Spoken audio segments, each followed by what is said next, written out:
next one. I'm going to introduce our speaker. And Dr. Echols, I said, Dr. Echols, what do you want me to tell you? What do you want me to tell them? All you need to know, as he says, is I'm a down-home boy. He's from North Carolina. He's a graduate of Fayetteville State.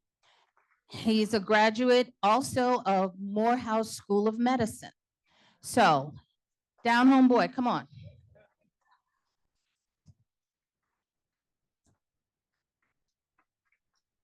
When we get ready, who are our designated question and answer mic people? There are 3. How many mics do we have?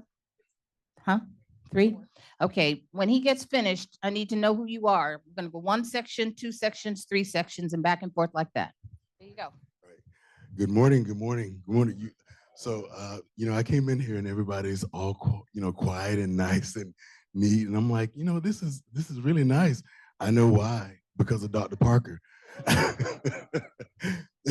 So she left out one of the words that I said. So I'm a down-home country boy. So I'm from North Carolina. Actually, not too far from Wilmington, North Carolina, from where I know people may know Wilmington from like Michael Jordan, played in high school, and not too far from us. But I want to talk to you today because it's actually rare that I get a chance to speak to a group of Black men. Just because we don't do that in terms of being called to speak here and there. So whenever I actually got this invite, I was very, very happy, very excited. I'm actually very excited to know more about the program, knowing that this has been going on for quite a while. And many of you actually are not first timers. You've been here for several years, so that's wonderful. So I want to, first of all, congratulate you for that. And I also want to congratulate the research ambassadors. To have Black men research ambassadors, I mean, that just is making my heart full right now.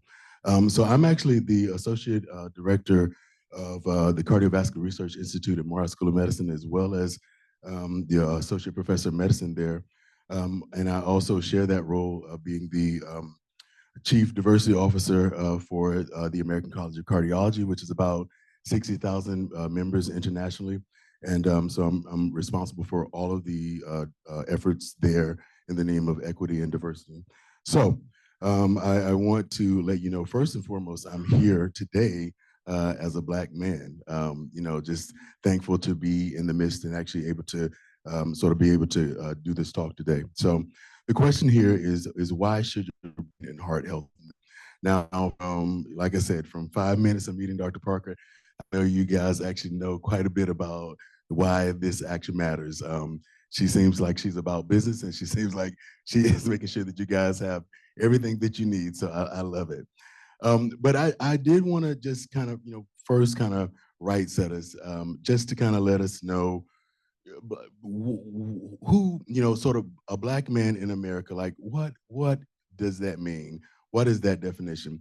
And actually, I went to Google, and I just wanted to see what the images would pull up, just to, kind of get an idea. And this is the first page that pulled up. So, you look at it and you're like, oh, okay, well, it looks fairly representative. But then if you keep going down to page after page after page, you get here.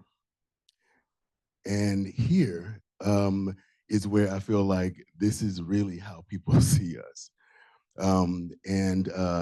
I came from a place where, North Carolina is not necessarily the most liberal place. And my family has been in this area for 150 years. And they told many, many stories of many of these pictures. And so this is really how people see us.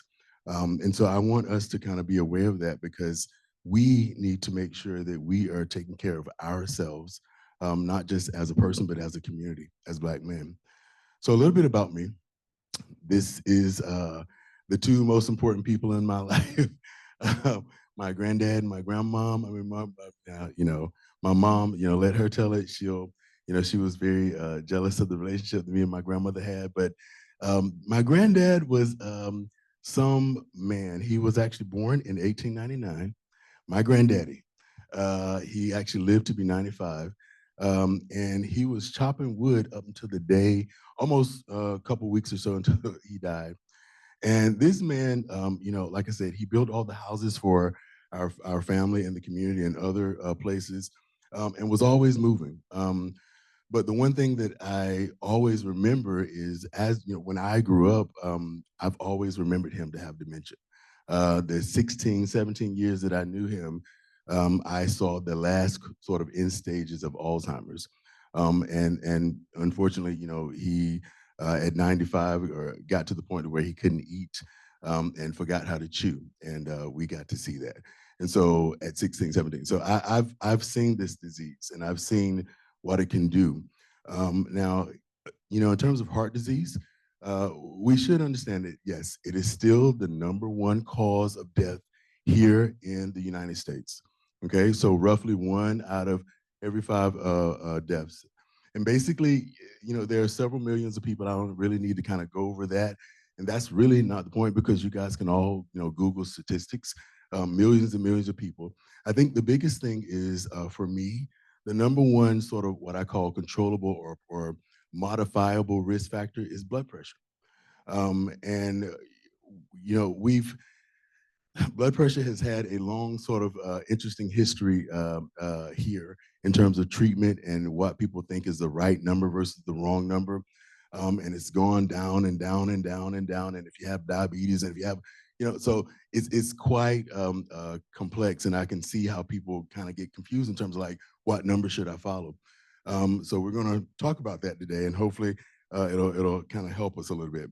Now, again, like I said, this is what we, sort of follow in terms of what is normal, abnormal, all these things.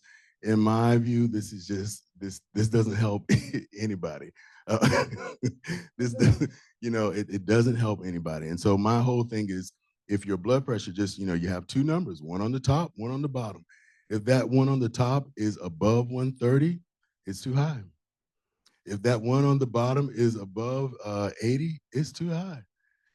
It's really simple. It's just those 2 numbers.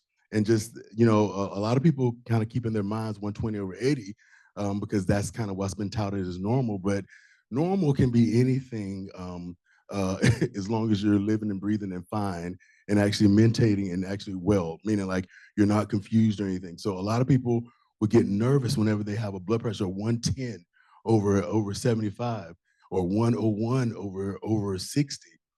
No, if you're feeling good, you're feeling fine, no swelling in your legs, no shortness of breath, you're fine. You took your medicines, you're fine. You're fine. Okay? These are the things that we have to make sure people understand, because through time, what's happened is disinformation has caused a lot of people to feel different ways about different things. And so I'm glad that this is a forum where you guys can come and get, the facts and the real information. Just quickly, the one thing that we all should know, so in the United States, overall deaths from heart disease, African-American men and women are the groups that actually died the most out of everybody in the United States. And actually, as a matter of fact, this is a study that we actually did last year where we looked at all the death certificates between 2000 and 2022. And men, as you can see the blue line up there, men actually die more and they die earlier, Black men, than anybody else in the United States. And I think that we should also think about the fact that we've been looking at this forever. We've been, talking about, this forever. In 1985, there was a report put out called the Black and Minority Health Report, and basically said at that time that there were 60,000 excess deaths a year in 1985 of Black people because of a number of things. And I can go on and on about that. Our study shows that between those 20 years that we looked at, there were 779,387 excess deaths. So that basically means that we're not talking about equal. We're past that. We're talking about excess deaths. And overall, when you think about the lives that are lost, 23.7 million lives lost, million years of lives lost. That didn't have to happen. And we have to think, there are modifiable things that we can do, but unfortunately, there are things that we can't do and that are out of our control. There are things that, policies happen, they're out of our control. But the things that are in your control are the numbers of your body, and it's up to you to know them and know how to, basically control them and manage them, okay? So why does this matter? Well, it can cause a lot of different things. Why do we die? A lot of different ways. Sudden cardiac death. So before anybody gets to the hospital, 50% of every person that actually has their first time heart attack actually has sudden cardiac death. And so 50% of people actually die before they even get to the hospital. The people that actually make it, can have a variety of things after that. But it's very important to know that this can come quick and this can come fast. And so it's very important to be very preventive and think about your risk factors as well as your conditions that you're managing. This basically shows us again. I mean, you can look at chart after chart. It's going to show you the same thing. Black men and women in terms of heart disease in America, we are dying more than anybody else. And so, how do we fix that? Specifically, blood pressure itself, it can cause a number of different things. And it's actually, like I said, the most modifiable risk factor, but it can actually also cause so much pressure in your vessels that it can kind of shear some of the siding of it off and cause what's called aortic dissection. I don't know if you guys remember John Ritter from Three's Company. He died of aortic dissection on set. And it's, again, these things can happen suddenly. It can be because of blood pressure. For most African Americans, it is because of blood pressure. If you look at studies, looking at everybody that shows up with this problem, actually African American men and women show up a lot earlier than everybody else. So whereas most people are showing up in their, on the average about 50s to 60s, we're showing, I'm sorry, about 60s to 70s, we're showing up around 50s. And I can tell you, I'm a heart failure sort of cardiologist. I routinely treat people who have heart failure in their 40s, 50s, sometimes 30s, because of high blood pressure. And so it doesn't sort of hurt you until it does. And so you've got to kind of, know that even though I don't feel it, I'm taking a medicine. Yeah, like, why am I doing this? Well, eventually, if you don't do this, things can catch up to you. So in terms of stroke and brain health, it's the fifth leading cause of death behind, cardiac disease. And we really have problems because when you look at treatments of all of these like urgent things, there's lower access to some of the, great, treatments. I'm glad that you guys have a connection here at Emory. There's a great medical center. But, oftentimes most people don't have that connection. And growing up in the country, I can tell you, my actually uncle died of he had sudden cardiac death, had a heart attack at home like a long time ago, and it took the EMS 45 minutes to get there on a Christmas. We had a snowstorm in 1986, and so we had to sit around, basically, looking at that, and it was not good. So that's what happens, and this happens in urban areas as well. I think that in terms of heart failure, this is one of the main things that I want you guys to understand. It is on the rise, and again, main reasons we have heart failure is because of high blood pressure and just uncontrolled high blood pressure. Um, I think that the mind body, we've started to understand that as people develop heart failure, sort of damage to their heart, that they also can develop at simultaneously at the same time problems with their brain and their mental health. And so cognitive things in terms of memory and performance. And so all of those things are very important. And so I want to leave you with these three risk factors of things that you should really kind of look out for. I've been talking about blood pressure this entire time. That's the number one in my mind that everybody should, if you don't know your blood pressure now, go home and check it. If you don't have a blood pressure cuff, go to CVS or Walgreens, sit there in those little armchairs, the automated things. Take 5 minutes, relax yourself, and then take your blood pressure. If you can't do that, ask the pharmacist to actually help you and actually get a blood pressure check. This can happen. And I didn't know that you can actually give medicine checks too until Dr. Parker just told me. So really use the resources out there. Uncontrolled diabetes, blood sugar, I'm not going to spend a whole lot of time on that, but I think it's fair to say the higher your blood sugar is out of normal, the worse it is for your kidneys, your heart, and your brain. Elevated cholesterol. So there are a couple of things that are coming up in cholesterol right now. We have said, there's the bad cholesterol and the good cholesterol. The LDL is the bad cholesterol. The HDL is the good. There are some other tests that are coming out now that people are using now to look for heart disease. So I saw a question where somebody asked, do I need a PET scan, a PET, heart scan for me just to have for like preventive health? There's this sort of test called LP little a that's coming out now, and you might hear it on commercials. It's essentially another test that shows kind of like the bad cholesterol, if it's elevated, that is possibly a sign of heart problems. And so again, that means follow up with your primary care doctor and do all the things that you need to do. Now, is it okay to have some food here and there?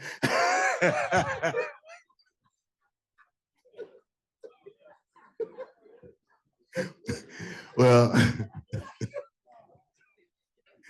let me tell you, let me tell you, my grandmother helped me and she taught me how to do all this. All of this I cooked. These are all pictures that I made from learning how to cook from my grandmother, cooking eggs at 3, flipping eggs in the kitchen at 5 a.m. Yes, it's good to have.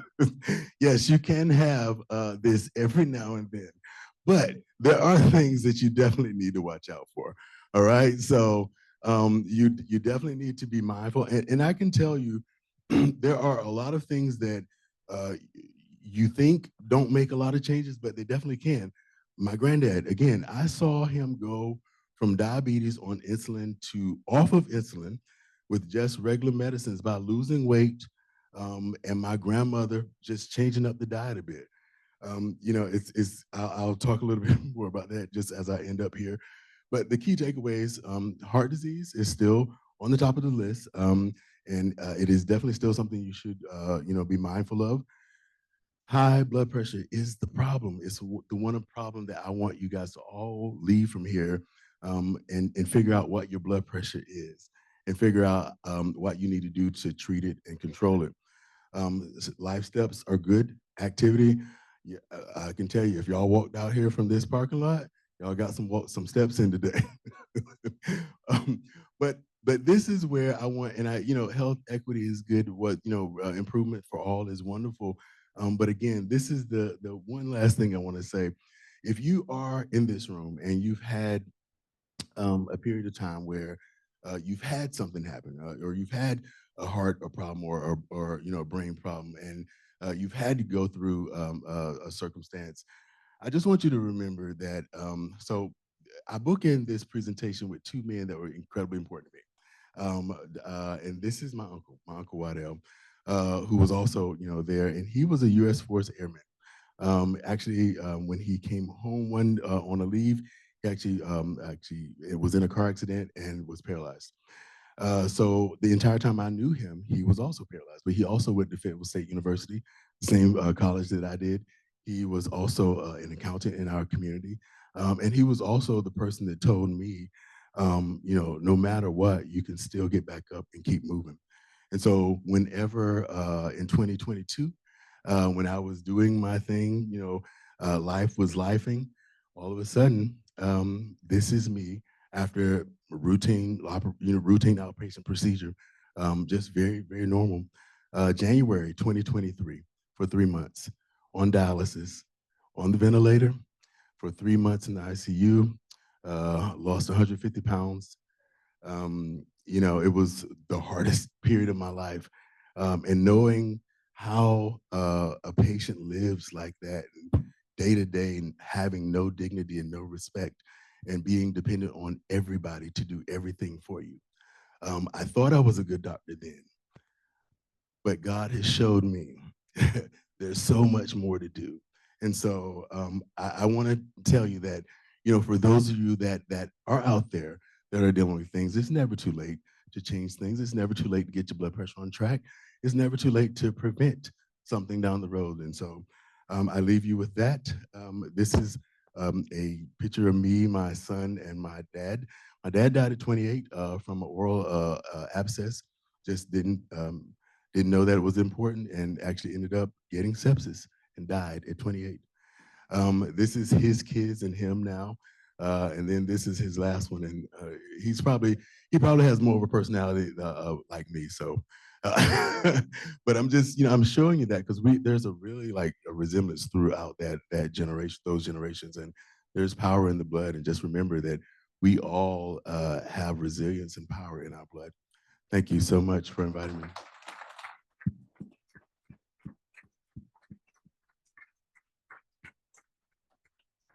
Okay, where are speakers, our questions? Okay, you see Mr. Jarvis over there and Mr. Chris over there. If you have a question, raise your hand and they'll get the mic to you. Dr. Trammell has had some surgery, but he's going to be leading this discussion. You left out one thing. Can you talk about sex and heart disease?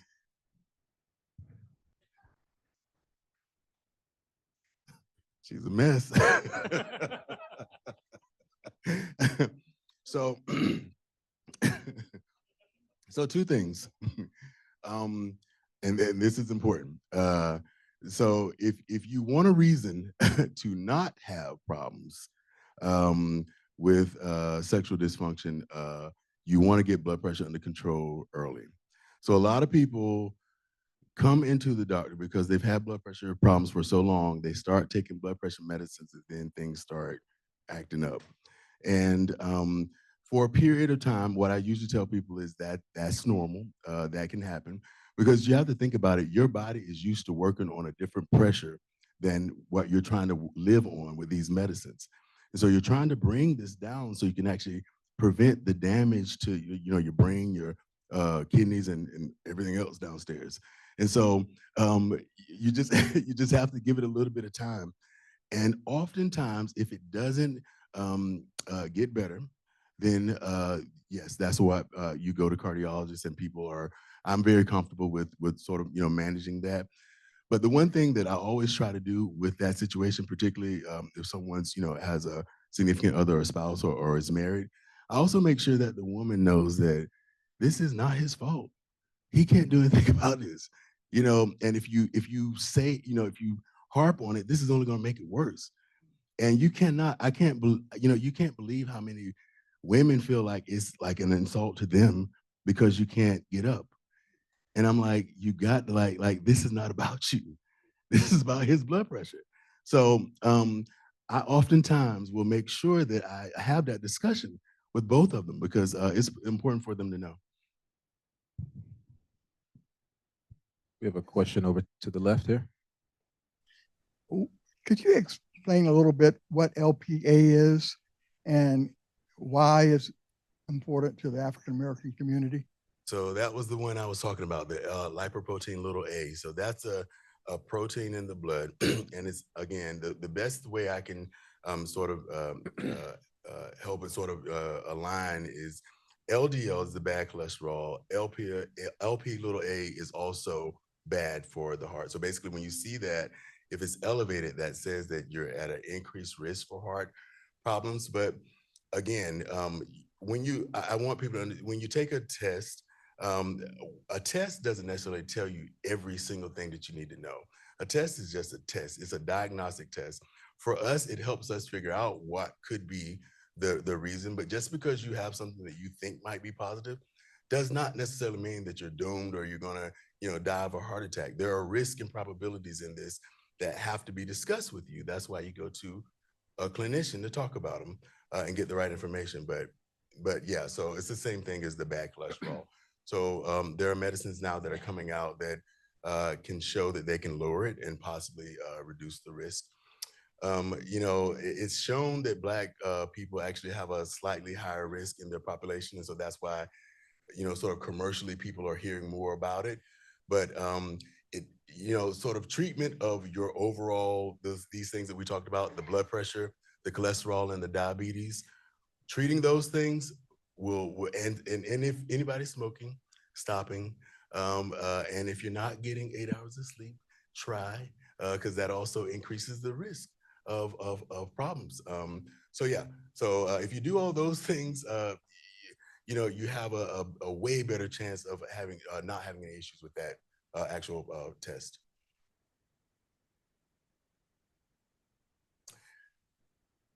So yes, so there are. I mean, there's the the statins are the simvastatins and the atorvastatins that you guys hear about. They do sort of lower some of the LP little a bit. There are, again, like I said, there are some medicines that are coming out newer that actually are supposedly going to be better. Let me say this. We have a lot of research going on. We have a lot of trials. We have a lot of industry companies. The stuff that we know that has been working for the last 40 years, people are not doing. And so the first thing I would say is, if we make sure that we control all of these things that we talked about, like the blood pressure, all of the cholesterol, and the diabetes, if you do those things, you will have a much lower risk. And I would try to start with those first. I would not focus on the sort of the new risk here: blood pressure, blood sugar, and your basically cholesterol. Yes, we have two questions over here. While I'm walking to these gentlemen, I ask a question. I am 38, and about 5 years ago, I was diagnosed with high blood pressure. First time I had ever heard it in my life, but I had really bad migraines.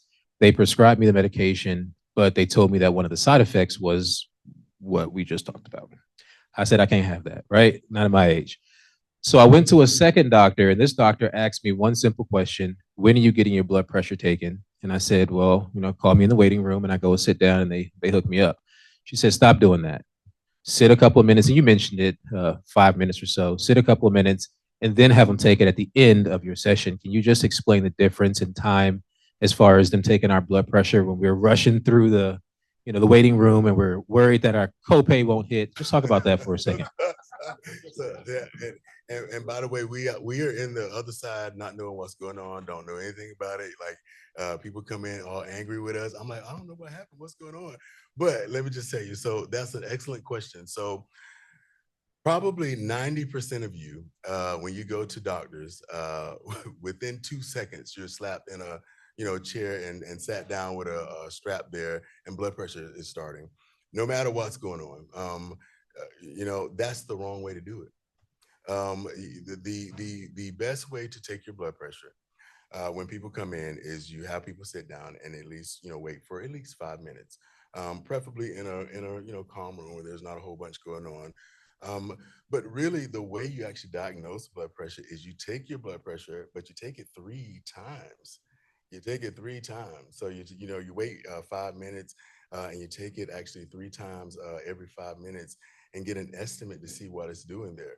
If it's kind of high there, and you don't really know what's going on, and this is your first time you ever heard about it, then you come, you try lifestyle. So diet, exercise, watching your sodium. But then you come back in 3 months and you check it. And so basically, you're given instructions.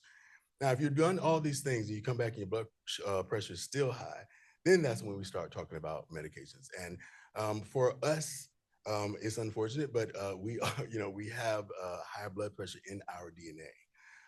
If you think about the way Black African American men here of African descent, of slavery here, grew up, and sort of in terms of the trials and tribulations of the people over time, we have seen that there are stressors that sort of kind of ride that mark. And blood pressure, in terms of hypertension, when we say genetic, these are some of those things that kind of come up because of that history. And so it's really important for us to understand that blood pressure is here. You need to take control of it. Don't let it sit. Just because you don't feel bad does not necessarily mean that it's not causing a problem. Yes, sir. Is there any credence to the idea that lisinopril I love it. Y'all are, no, I can do it. I can do it. So I heard it. I'm getting ready to tell you. So he's he reminds me of my Uncle Waddell. So that so he asked, he said, can you speak to the point of lisinopril not being good for Black people? I'm so glad you brought this up. Lisinopril is one of the medicines called ACE inhibitors that has, again, been around for now 30 plus years, treating not just blood pressure, but also kidney disease, as well as heart failure. The thing that sort of came out in a signal a long time ago was that, oh, it looks like Black people may not get as much benefit. And this was in a time where they started bringing other medicines out. I don't know if you guys remember, but there was a heart failure drug that was specifically for Black people that was a trial and all. So I knew all of those people that actually sort of ran that trial, and that was essentially a bad thing to do because they started kind of race divvying up drugs. Now, when you look at the evidence, there are no necessary differences between the way a Black person sort of is treated with the ACE inhibitors, lisinopril, captopril, ramipril, all of those, they're still in the same class. Now, they do have new medicines for heart failure, and they're probably going to be for other medicines as well, other conditions as well, coming out called Entresto and Arni, those things like that. So those are going to find newer indications, and those still have sort of a slight risk. Now, here's the thing. Those medications that we talked about, ramipril, lisinopril, they have a slight risk of what's called angioedema. And angioedema is whenever your face swells up, your lips swell up. If you ever have that happen just out of the blue, no matter what you're taking, go to the hospital. Because that could be an allergic sort of reaction. And it can happen not just with those medicines, it can happen with anything. But it's a very low risk. And when I say low risk, less than 1%. Overall. So you have to be very mindful. So when you see these things, if it ever happens, just go get emergent help to make sure it's okay, and they get steroids and stuff. Okay. Got a question over there. All right. Yes, sir. Yes, Dr. Echols, my question is this. John Singleton died because they say he stopped taking his blood pressure medicine. I guess he's just going to wean himself off. So if you're taking blood pressure medicine and you want to come off of it, what are some things that you could do from the holistic standpoint to keep that blood pressure under control? So I think the best thing is have a good relationship with your clinician, because it does not do you any good to walk into a clinic and they talk for you 15 minutes, say this is what we probably should do, and then you walk out and say, okay, I'm not doing that. Now, here's the thing. It has to be a point where your clinician has to listen to you, and they have to prioritize what's important to you. So if people are not understanding what your value and what the problem is, and you can't talk freely to a doctor or a clinician, then you need to find another clinician. And that's just the end of that, because you don't need to pay anybody to help take care of your life if you can't talk to them and you can't trust them. So that's how I feel. Sorry about that. So we're gonna go here, and then we're gonna come here, and then I'll shoot it over there. Dr. Echols, thank you for this wonderful, wonderful presentation. There are two things that you mentioned in particular: heart failure, the prevalence is increasing, especially among Black men. You also mentioned mental health. Now, there's some evidence of a relationship between heart failure and depression, right? Whether it be related to the cytokines, there's something called the vascular depression hypothesis. So what I want these men to hear about from you is if they have heart failure and other forms of vascular disease and they feel depressed, is it out of the norm, and what should they do about it? So absolutely is not out of the norm, and absolutely very common. And we actually know that it's probably more common than we thought. First of all, depression can happen to anybody. Being a Black man does not protect you from it. You can go through many, many things in your life, and things happen. I think that we should understand that vulnerability and being a Black man can actually happen at the same time, and you can be a strong pillar. My Uncle Waddell was the exact role model of that. was the first man who told me that it was okay to cry. I can't tell you what it does whenever you have a strong, secure man in your life that's able to speak to your adversities. And so I say all of that to say, I kind of got up, because I love him. I just kind of miss him. But, so depression can happen to anybody. And when it happens, it's okay to talk about it. And so that's why things like these groups are so important. This network is so important because talking about these things, you'll find that people have these problems. I've had these problems, and so I've actually also, sort of written about heart failure and depression and heart attacks. It can happen both ways. You can have depression before and not want to take your medicines because you have, troubles with diabetes or hypertension and end up with a heart attack and then have more depression after. Or you can have depression after a sudden kind of, onset of something, illness that just kind of came out of the blue. Like me, like in 2023. This is 2 years today. 2 years ago, I was still in the hospital. And this was no small feat for me to get back up and talking to people. There was so much trauma and depression. Whenever I got home, trying to like look at all those discharge papers, I'm like, how do people do this? This is impossible. You see $20,000 and then, they expect you to like show up on time to all these appointments that they make. Like, this is ridiculous. And so I needed to see that. I needed to see that because one thing that God knows about me is I teach from my life's lessons. And I feel like that's the best way for me to be a doctor. And so that's how I live. So yes, depression is real. It can happen to anybody and it's okay to admit it. Yes, sir. Is there any evidence, or is there, in your experience, does treating the problem actually help the depression get better in the setting of vascular disease? Things. So there are two different types of treatment for depression. We always kind of think of the medicine fix, the pill. So there are plenty of pills there that absolutely can help for depression. They are actually safe for people with heart disease and high blood pressure and things like that. So it's okay to take.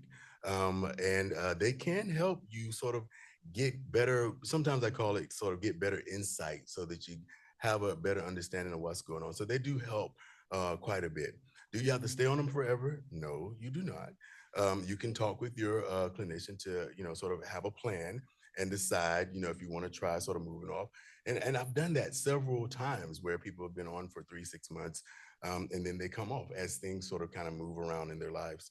So yes, there's absolute evidence there for the medicines. And like I said, there are all kinds.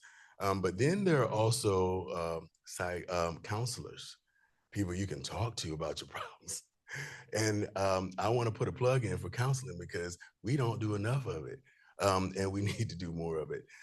Counseling is so important to basically sort of have somebody look at your life as you're telling it, how you see it, for them to say, oh, yeah, well, do you think it's maybe that way? Or they help you see sort of like kind of a holistic way and help you sort of manage things a little better. So please don't be afraid of counseling. It's absolutely necessary and needed. I think more people should use it. Okay. Yes, sir. I want to go back to the blood pressure. Mhm. How accurate is the blood pressure machine versus taking that manual? I've had my doctor, after I've been on the blood pressure machine, he come back and he take my blood pressure, and it's a whole lot different. So which one do we actually kind of look at? So the automated blood pressures are what people follow nowadays, to be honest. And this is, you guys should know this. So a manual blood pressure, people actually sometimes will not necessarily pay for. It has to be an automated blood pressure cuff. And the reason why is because there are plenty of people who don't know how to take blood pressure. So they take it out of people's hands and they put it in the hands of a cuff. And so if you at home, you can go to Walgreens or CVS, and sometimes your insurance will actually pay for one, but you can get automated cuffs at home where you wrap around and you do nothing. You sit there on the table with it at the level of your heart. Like I said, rest 5 minutes before you do this, and take it. And you know, that's basically a better way to take the blood pressure. So you know, even though the doctor, yes, I know.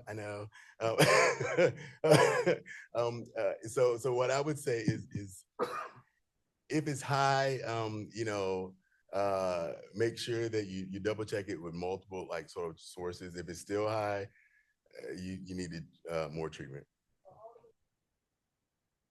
That's the other thing. So most times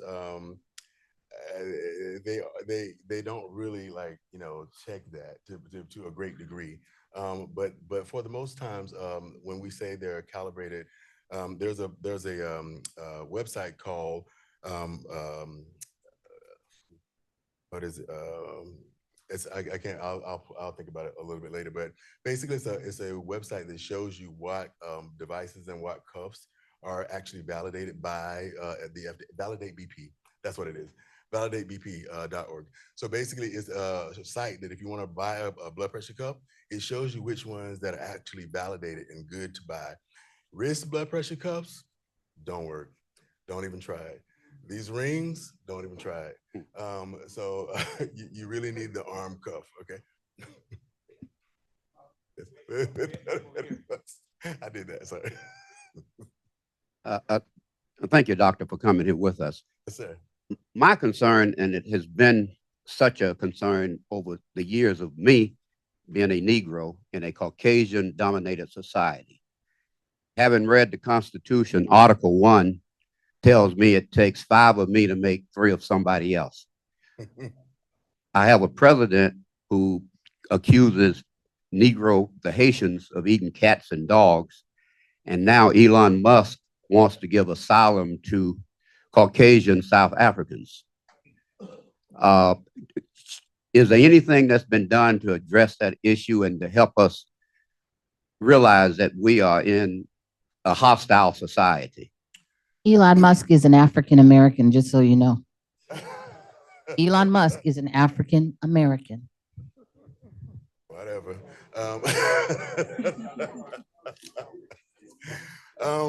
So I think it's safe to say that you know, we've been at this you know, in terms of this administration, we've really been at this like 3 weeks. It's not, it feels like 3 years, but it's been 3 weeks. Now I speak to you on behalf of me as a Black man here, as just happen to be a cardiologist.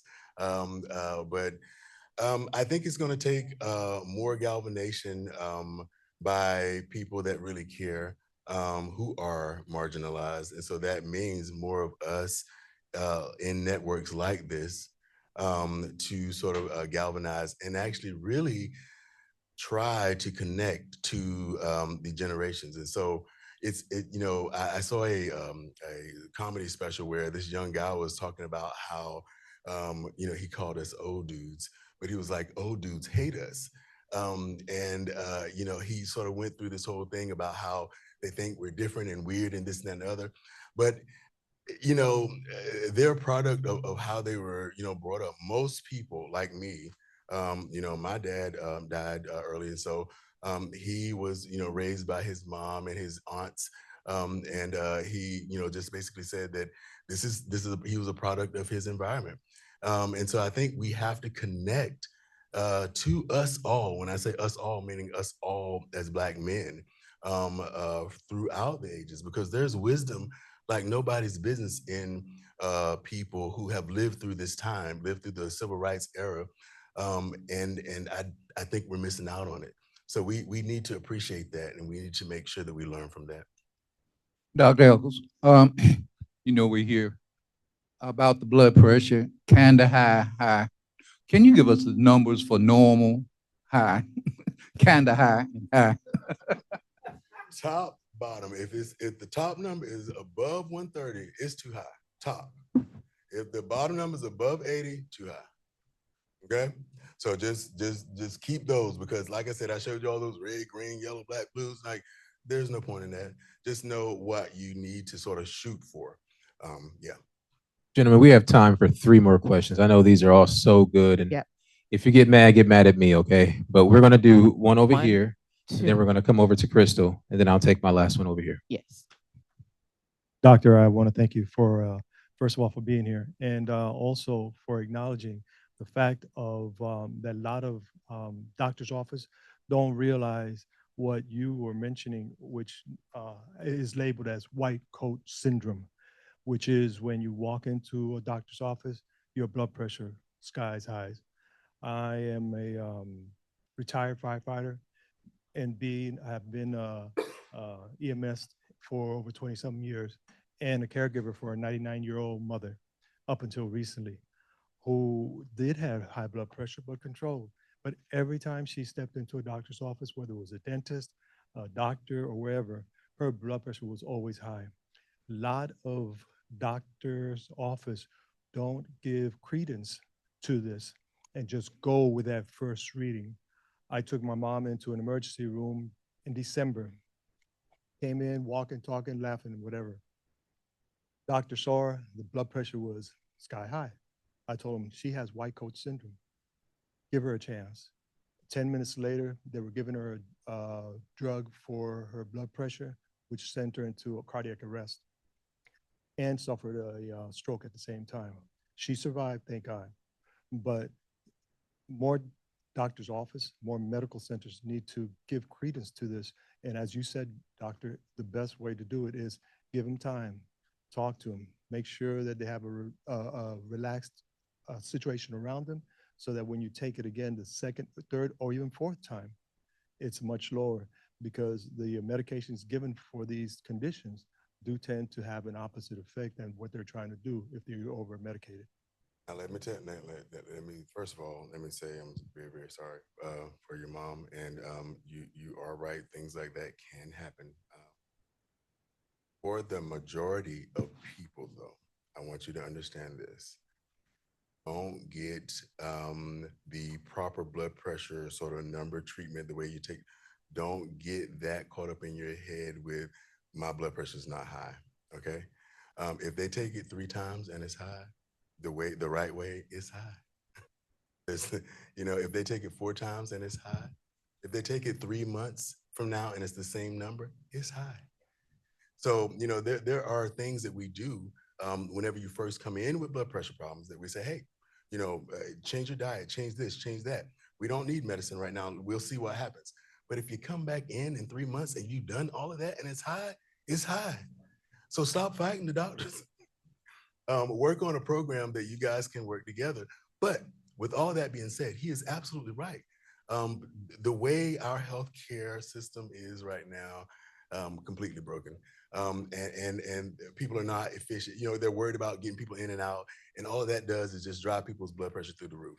So unless you know how to take your blood pressure at home the right way, and you have a blood pressure cuff at home, which I suggest everybody do, then you don't have any evidence to combat that. So whenever they're saying, oh my, this is what we need to go up on this, you can flash out 30 days of numbers and say, sir, or ma'am, or whoever, this is my blood pressure. And that will help us. That will help us say, okay, oh, well, we don't need that, And I've had patients that have come in, but you've got to do the work too. You've got to show me that. Now, don't come in here where y'all just write 120, 120, 120 over 80. Because we can figure that out. No, but take it the right way, because that'll help you. That'll help us not go up on the medicine. And I don't want to go up on medicine if I don't have to. And I don't want to add one if I don't have to. So yeah. Yeah, my question is, my blood pressure is good every time I go to the doctor and take it. However, my last visit, the game plan is like, as soon as you go in, they take your blood pressure, so they have those numbers for when the doctor comes in. I had one who refused to have who wanted my arm down by my side, and it made my blood pressure high. So I tried to tell her, but I didn't really pay that much attention. But my thing is, exercise and don't quite get all that sleep, because I just don't sleep that well. But a lot of times in the mornings, when I get ready, after I warm up and I lay on the floor to get ready to exercise, I get dizzy. Is that a concern? No, it is not. And this is the other thing that people need to know. If you are on a blood pressure medicine, you are going to get dizzy. You are going to get dizzy. Some of these blood pressure medicines are what we call water pills, and they make you pee out excess water so it can kind of bring down your blood pressure. that alone will make you dizzy. So if you stand up too fast, you're gonna get dizzy. So I always tell people, and this is like, and I learned this again, going through everything I did. You've got to take time. You're not 17 anymore. Stand up, kind of give yourself a little bit of time. And most times in about 20, 30 seconds, people can kind of tell if they're wobbly. And this is so important as we get older because we don't want falls because, a hip fracture, can ruin you. In 12 months, sort of the mortality from that is pretty high as we get older. So we don't want that. Okay. Dr. Echols, again, thank you for all you do. So lisinopril, Yes, sir. amlodipine, Uh-huh. losartan, metformin, these are the drugs that most of us are familiar with, Mm-hmm. right? So we know that the study of pharmacogenomics, which is study of one medicine fitting all, especially regarding our community, has any more studies have gone forth that you know of where that has been a benefit? That's part one. Also, can you speak to sleep apnea as a big agent that has caused some of the trauma that we deal with on a daily Guys basis? are absolutely great. Aren't These they? questions, Aren't they? these I love questions them. are like I do. crazy. Metformin. Okay, so metformin. So those medicines, amlodipine, metformin, all of those. So research is now basically into attempting to test what we call a polypill. So a polypill is whenever you have different classes of medicines that are put into like one pill. So that could be like a cholesterol pill, a blood pressure pill, and a diabetes pill put together in one. So they're testing that now to see if that actually will help, decrease the pill load, the actual amount of medication that you have to take. Again, all of that's actually been tested for years, but they're kind of testing with the new medicines. Metformin, I would say, so diabetes has actually had a significant change in terms of like the way people treat it now. I don't know, you guys might hear these things called GLP-1s and the SGLT2s kind of things. So those two classes of medicines have actually kind of taken like main stage for not just diabetes, but also for heart disease. So we've seen that those two medicines actually reduce the risk of heart attacks as well as heart failure in certain cases. And so we're starting to use them now for heart medicines. As well as they use them for diabetes as well. So people are in flux right now in terms of what to use. Metformin is still a good drug. It can cause a lot of problems, way less problems than people thought in the past in terms of like having acid buildup in your blood and all that. None of that happens to a great degree. But these are the things that kind of are touted out there that make people stop taking medicine. And so that's why it's so great to have like a place where you can ask these questions. So yeah. Thank you. So, sleep apnea is absolutely a risk factor for high blood pressure. So if you think about it, have you ever seen anybody like with sleep apnea sleep? You probably, if you have it, I'm sure you have, So basically, if you're sleeping, you can tell that they stop breathing for quite a while. And actually what can happen is, those apneic spells, they can be as long as like 30 seconds. And you can have several of them overnight. So when you hold your breath anytime, just normal physiology, normal what happens, your heart rate slows down. When you are basically sleep apneic, it slows down. But then when you actually kind of take that gasp of breath, it speeds up really quickly. And so it actually can increase the risk for people who actually have rhythm problems like AFib and things like that. It can kind of increase the risk for people to flip in and out because it's so labeled to the heart. So you definitely want to evaluate your, if you think you have sleep apnea. And if you have it, use the CPAP. The CPAP actually has been shown to decrease blood pressure, real resistant blood pressure problems. Oftentimes when people are going back and forth to the office because they're on 5 different medicines and their blood pressure is not fixed. If they have sleep apnea, sometimes that's one of the reasons. And so you need to have your doctor investigate all these things. So yeah, so if you have it, somebody told you you're snoring, all that, go get checked out. Awesome. Thank you. Wasn't this a incredible? Let's give it up for Dr. Echols. My goodness.